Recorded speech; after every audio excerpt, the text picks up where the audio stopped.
यह बात तो बिल्कुल सही है कि अगर हम चाहें तो बड़े से बड़े काम को आसानी से कर सकते हैं और अगर हमारा मन बिल्कुल भी नहीं है तो छोटा काम भी हमें पहाड़ जैसा लगता है। Hello everyone, welcome back. I hope आप सब बिल्कुल अच्छे होंगे। हर होम मेकर्स के पास एक सीक्रेट होता है जिससे वो अपने घर को, किचन को पूरी तरीके से व्यवस्थित रखती है और नीट एंड क्लीन रखती है। तो आज के इस वीडियो में कुछ ऐसे ही टिप्स आप लोगों के साथ शेयर करूंगी, कुछ ऐसे ही बातें आप लोगों के साथ साझा करूंगी जो आप लोगों के लिए यूजफुल होगा और इससे आप काफ़ी ज़्यादा मोटिवेट भी होंगे और फिर क्लीनिंग आपके लिए ईजी हो जाएगी। कई बार हमारे साथ ऐसा होता है कि जब भी हम राशन का सामान लाते हैं तो उसे 2-3 दिन तक वैसे ही छोड़ देते हैं। आज नहीं कल करेंगे, इससे हमारा जो काम है ना काफ़ी बढ़ जाता है और फिर हमें उस काम को करने में काफ़ी आलस भी आने लगता है।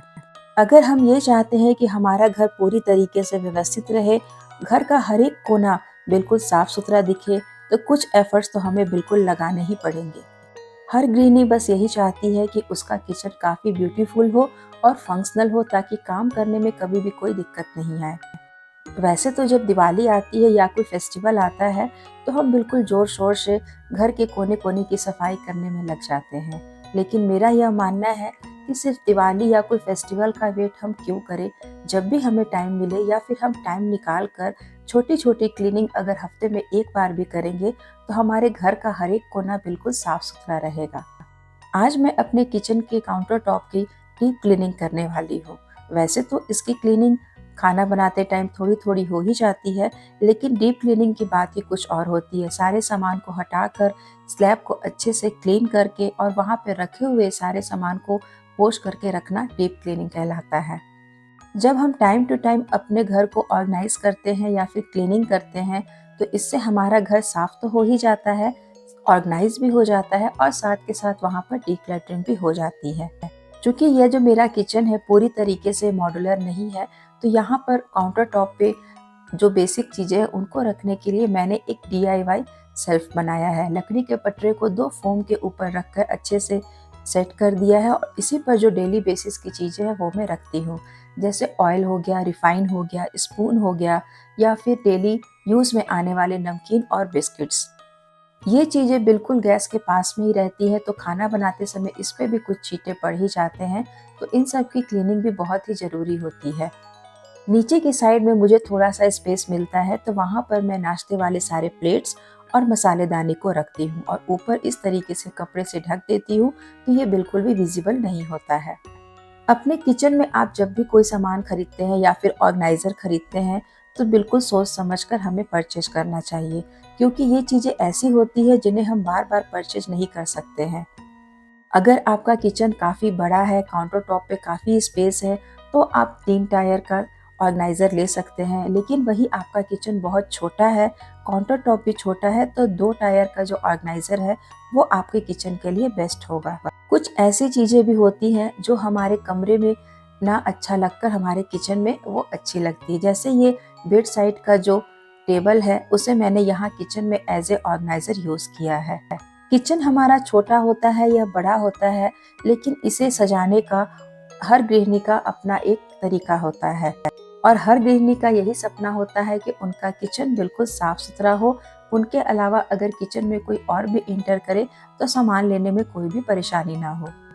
अगर किचन के लिए आप कोई कंटेनर खरीदते हैं तो एक जैसा ही कंटेनर खरीदें ताकि वो देखने में भी खूबसूरत लगे और उसकी क्वालिटी को अच्छे तरीके से जांच परख करके ही लेना चाहिए। साइड टेबल को हटा करके मैंने पीछे की वॉल और उस काउंटर टॉप को बहुत ही अच्छे से क्लीन किया और फिर इस टेबल को भी अच्छे से पोंछकर यहाँ पर लगा दिया है।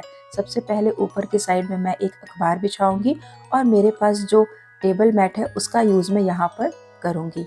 डेली बेसिस में जो यूज़ होने वाले चाय के कप हैं उनको मैं इसी के ऊपर रखती हूँ और सॉस वगैरह की जो बॉटल है उसको भी मैं यहीं पर अरेंज करके रखती हूँ। तो जब भी इस तरह की डीप क्लीनिंग मैं करती हूँ इन सबको अच्छे तरीके से पोंछ करके ही रखती हूँ। अगर हम अपने काम का एक रूटीन सेट कर लेंगे कि आज हमें ये क्लीनिंग करनी है, आज हमें इस एरिया को ऑर्गेनाइज करना है, तो हमारा घर कभी भी किसी भी कोने से गंदा नहीं दिखेगा। क्या होता है कि हम सोचते हैं आज नहीं कल कर लेंगे, कल नहीं परसों कर लेंगे। ऐसे करते करते दिन बीतते जाते हैं और हमारा जो काम है वो पेंडिंग होता रहता है और घर भी काफ़ी गंदा हो जाता है। टाइम रहते अगर आप इन चीज़ों को साफ सुथरा कर लेंगे, ऑर्गेनाइज कर लेंगे, तो फिर आप अपने लिए भी टाइम निकाल सकेंगे। अगर हमारे किचन में वाइट शेड का कोई भी चीज़ होता है, तो उससे हमारे किचन की जो ब्यूटी है वो इन्हेंस हो जाती है। लेकिन इसकी क्लीनिंग और मेंटेनेंस भी बराबर हमें करनी चाहिए। टाइम टू टाइम इसे बिल्कुल साफ सुथरा रखना चाहिए, क्योंकि हल्का सा भी निशान अगर इसके ऊपर पड़ेगा तो वो दूर से ही दिख जाएगा और वो देखने में काफ़ी भद्दा लगता है। इस फ्रिज के ऊपर की जो जगह है ना वो काफ़ी गंदी हो गई है, चूँकि मैंने इसको ऊपर कपड़ा बिछाया था, लेकिन उसके बावजूद भी मुझे क्लीन करने में यहाँ पे थोड़ी-सी मुश्किल हो रही है। कपड़ा बिल्कुल स्मूथली नहीं चल रहा है। तो मैंने अपना जो डीआईवाई सॉल्यूशन बनाया था, उसे स्प्रे किया और फिर उससे क्लीनिंग की, तो बहुत अच्छे से फ्रिज के ऊपर वाली जगह जो है वो क्लीन हो गई है। फिर मैंने इसके ऊपर दूसरा कपड़ा बिछाया और इसी के ऊपर मैं लेज़ी सुजन रखूँगी और किचन में यूज़ होने वाले जो टॉवल रोल है उसको भी इसी के ऊपर रखूँगी। लेज़ी सुजन भी जो है वो वाइट कलर का है, तो इसके भी जो बहुत सारे दाग लग गए हैं वो सिंपल कॉलिन से बिल्कुल भी नहीं जा रहे हैं। तो मैंने इसको फटाफट से वॉश कर दिया और अच्छे से सुखा दिया और फिर इसमें जो भी सामान मैंने अरेंज किया था उसे अरेंज करके फ्रिज के टॉप पर रख दिया है। किचन एक ऐसी जगह होती है जहाँ पे ऑयल, स्टीम बहुत ही ज़्यादा होते हैं, तो वहाँ पर जो भी चीज़ ओपन में रखी हुई है वो सबसे ज़्यादा गंदी होती है। डेली बेसिस पे या फिर डेली रूटीन में हमारे पास इतना टाइम नहीं होता कि हम इनको डेली पोंछ सकें, लेकिन फिर भी मेरी कोशिश रहती है कि इन सारी चीज़ों को मैं हल्का-हल्का क्लीन हर रोज़ करूँ। अगर आपके किचन में एग्ज़ॉस्ट भी नहीं है, तो फिर इसकी क्लीनिंग पर आपको बहुत ही ज़्यादा ध्यान देना होगा।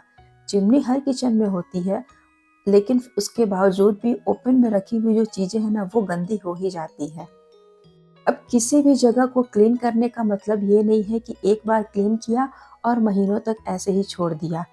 क्लीन करने का मतलब ये है कि उसका एक रूटीन सेट कर लीजिए।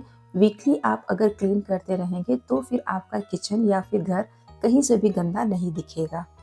किचन में जो भी चीज़ें ओपन में रहती है वो भी गंदी होती है। देखने में आपको पता नहीं चलेगा, लेकिन जब उसे हाथ से आप टच करेंगे तो आपको गंदगी मिल जाएगी। ये जो स्टैंड है ये देखने में साफ सुथरा लग रहा था, लेकिन जब मैंने इसको टच किया तो इसमें थोड़ी सी चिपचिपाहट मुझे लग रही थी। फिर मैंने इसे अच्छे से साफ कर दिया और कपड़े से सुखा दिया और वापस इसमें टिश्यू पेपर रोल को रख दिया है।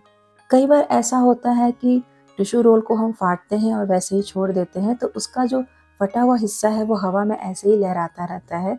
तो उसे आप सिंपल टैप के पास ले जाए, हल्का सा प्रेस करेंगे तो वो बिल्कुल लॉक हो जाएगा और कहीं से भी वो हिले डुलेगा नहीं या फिर हवा में नहीं लहराएगा। अगर हमारा किचन छोटा होता है तो हमारी कोशिश यही रहती है कि हम कुछ ऑर्गेनाइज़र खरीद कर अपनी चीज़ों को अच्छे से अरेंज कर सकें। लेकिन अगर आप मेरी जैसी जगह पे रहते हैं जहाँ पे ऑर्गेनाइज़र ना के बराबर मिलता है, तो हमें कुछ उसका अल्टरनेटिव ढूँढ लेना चाहिए। बस किचन को साफ-सुथरा रखना चाहिए, ऑर्गेनाइज़ करके रखना चाहिए।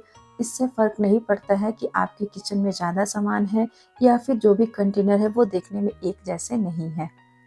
भले ही आपके किचन में जो भी कंटेनर है वो मिक्स मैच करके रखे हुए हो, लेकिन वो साफ-सुथरे हो, बिल्कुल ऑर्गेनाइज़ हो, तो इससे आपका छोटा किचन या फिर नॉन मॉड्यूलर किचन भी बहुत ही खूबसूरत दिखता है। आई होप दोस्तों आज की ये वीडियो आप लोगों को अच्छी लगी होगी। जो भी टिप्स मैंने आप लोगों के साथ शेयर की है वो आप लोगों के लिए यूज़फुल हो। तो मैं मधु अपने इस छोटे से वीडियो को यहीं पर एंड करती हूँ। मिलती हूँ आप लोगों से नेक्स्ट वीडियो में, तब तक के लिए टेक केयर दोस्तों। Thank you so much watching this video. Bye bye.